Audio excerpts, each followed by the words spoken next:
Hey guys, here we are. It's our final lesson. Kind of bittersweet because as much as I don't necessarily like doing lessons via Zoom, because I feel like I'm just talking to myself as opposed to talking with you, I would much rather be in person talking to you guys. But that also means that I'm not going to get your lessons back and be able to go back and forth with you. And that makes me sad because I miss you guys. So if ever any point in the summer you want to write me a letter, all of you should have gotten a letter from me.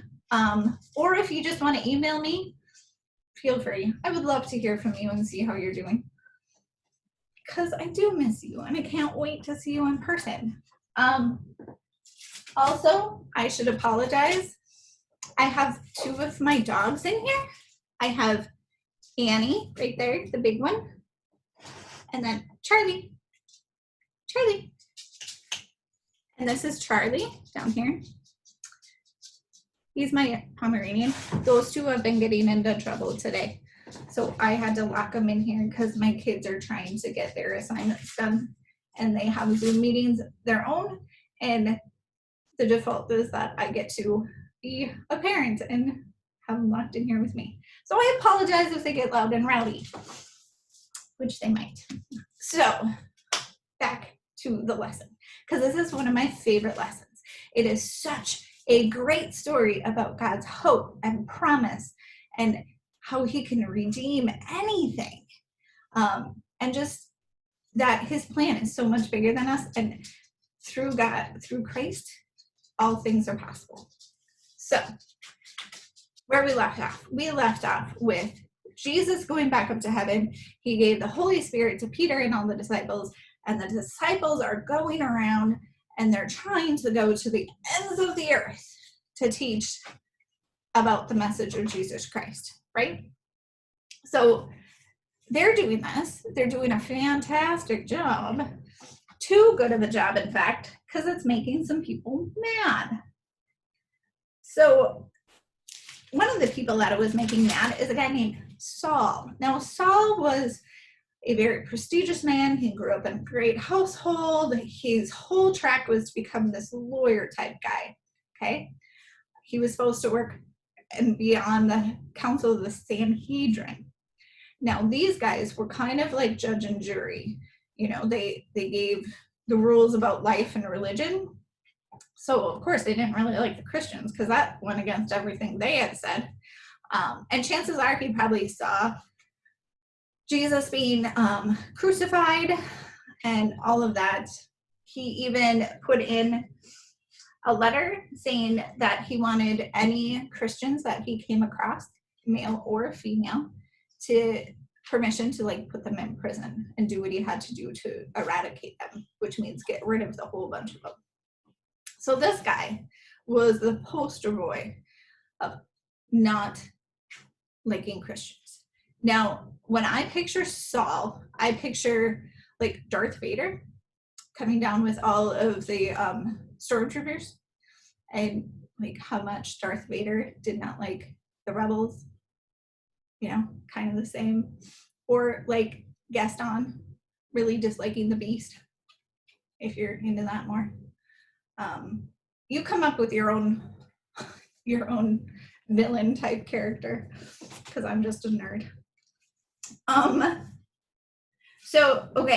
So Saul is on this trip and he's going from Jerusalem to a town called Damascus. And out of nowhere, in Acts 9:3, it says, now he went on his way. As he approached Damascus, and suddenly a light from heaven shone around him. And falling to the ground, he heard a voice saying to him, Saul, Saul, why are you persecuting me? And he said, who are you, Lord? And he said, I am Jesus, whom you are persecuting. But rise and enter the city, and you will be told what you are to do. The men who were traveling with him stood speechless, hearing the voice, but seeing no one. Saul rose from the ground. Although his eyes were open, he saw nothing. So they led him by the hand and brought him into Damascus. And for 3 days he was without sight, neither ate nor drank. Okay, so this is kind of a big deal. This big wig guy gets basically brought down by a voice from the clouds. So he's blinded, like he can't see. You're about as vulnerable can be, which for a man of that level was probably super humbling to have to like rely on his servants and whatnot. And it changed his life dramatically. So from there, he met a man named Ananias. Might be saying that wrong. But who led him and kind of mentored him. And Ananias put his hands on Saul, and he was filled with the Holy Spirit, and it was brought into Saul. And all of a sudden he could see. And that just proved to him what power the Lord had. So from then on, Saul was known as Paul. One of those confusing names, flippy things again. But that's what happens when you want to be known as somebody different.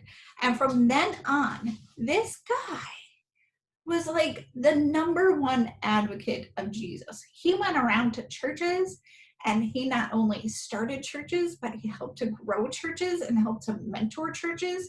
He was imprisoned multiple times, like so many times. And each time he continued to minister within the prison. So he would write these churches letters, and it was not only churches that he started, but like other churches that had started, and he was just giving them advice, encouragement, or telling them what they were doing was wrong and that they needed to change. So from these letters, we have been given 13 books of the Bible.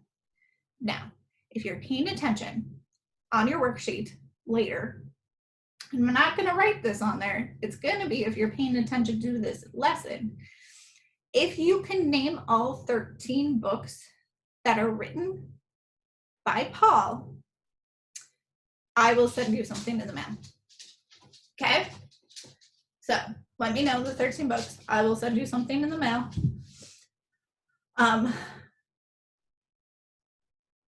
So he walked away, and he ended up being persecuted because of his teachings and because of what he was doing.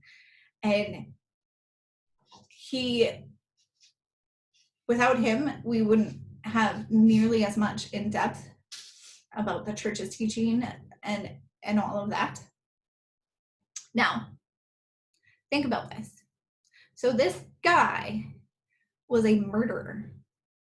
Like, he was a straight up murderer, persecutor,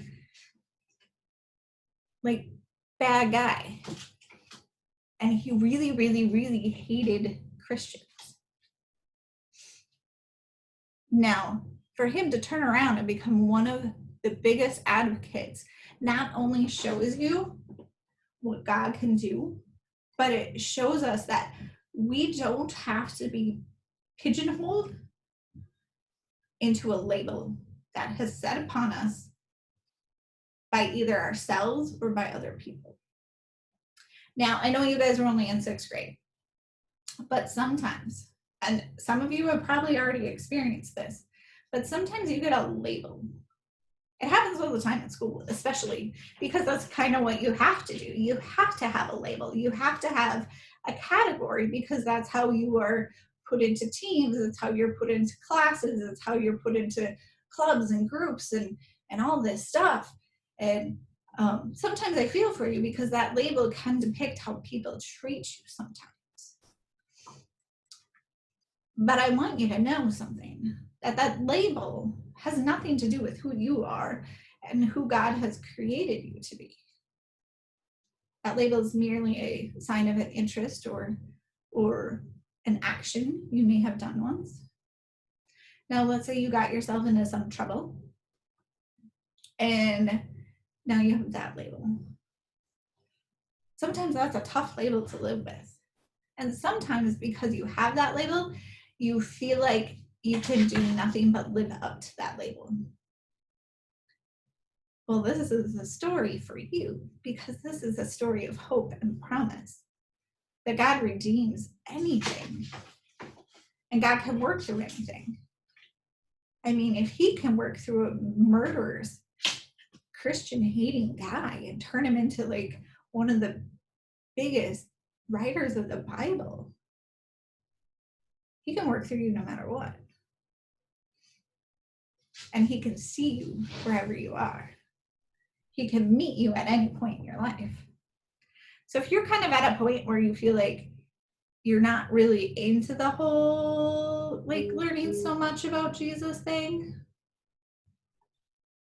he can still find you there. Sorry. So guys, that's my ending. That's my hope for you. And that's my lesson for you. I want you to know that you are loved, not only by Jesus, but by me and all your small group leaders and Pastor Chris and everybody else in the church, and that we miss you dearly. Yeah, and I can't wait to see you guys. And if I can help you at all or encourage you at all in any way, let me know. I would love to do that. Peace be with you.